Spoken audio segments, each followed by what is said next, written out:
सोच ऐसी कि महान बना दे और काम ऐसा कि नाम बना दे। नमस्कार दोस्तों, हमारे YouTube चैनल हिंदी माला में आप सभी का बहुत बहुत स्वागत है। साथियों, एक छोटी सी कहानी।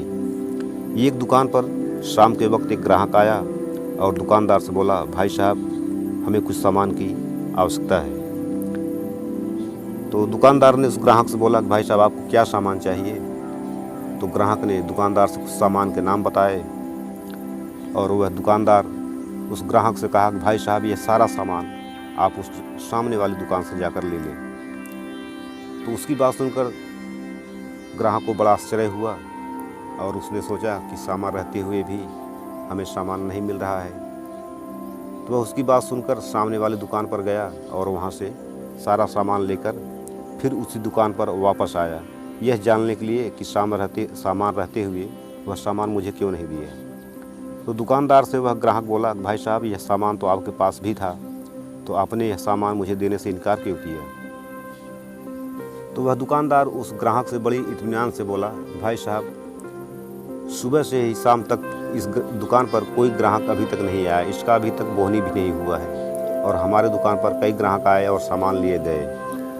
तो हमने सोचा कि इसका भी कुछ थोड़ा बहुत धंधा हो जाए ताकि इसके परिवार का आज का खर्चा चल सके, इसलिए हमने आपको उस दुकान पर भेजा।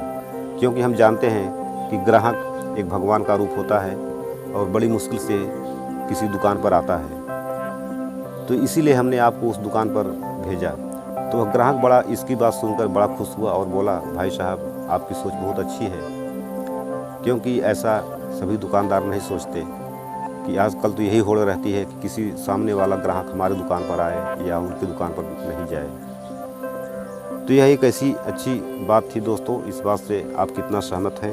आपको यह बात कैसी लगी? और हमको ज़रूर बताएं कि यह कहानी आपको कैसी लगी। दोस्तों, इस कहानी से हमको बहुत सीख मिलती है कि हमको दूसरों के बारे में भी उदार भाव के प्रति उदार रहना चाहिए और अपने लिए ही नहीं दूसरों की भलाई के बारे में भी सोचना चाहिए। इससे जीवन हमेशा सुखमय बना रहता है। तो आइए साथियों, फिर मिलते हैं अगले वीडियो में। तब तक के लिए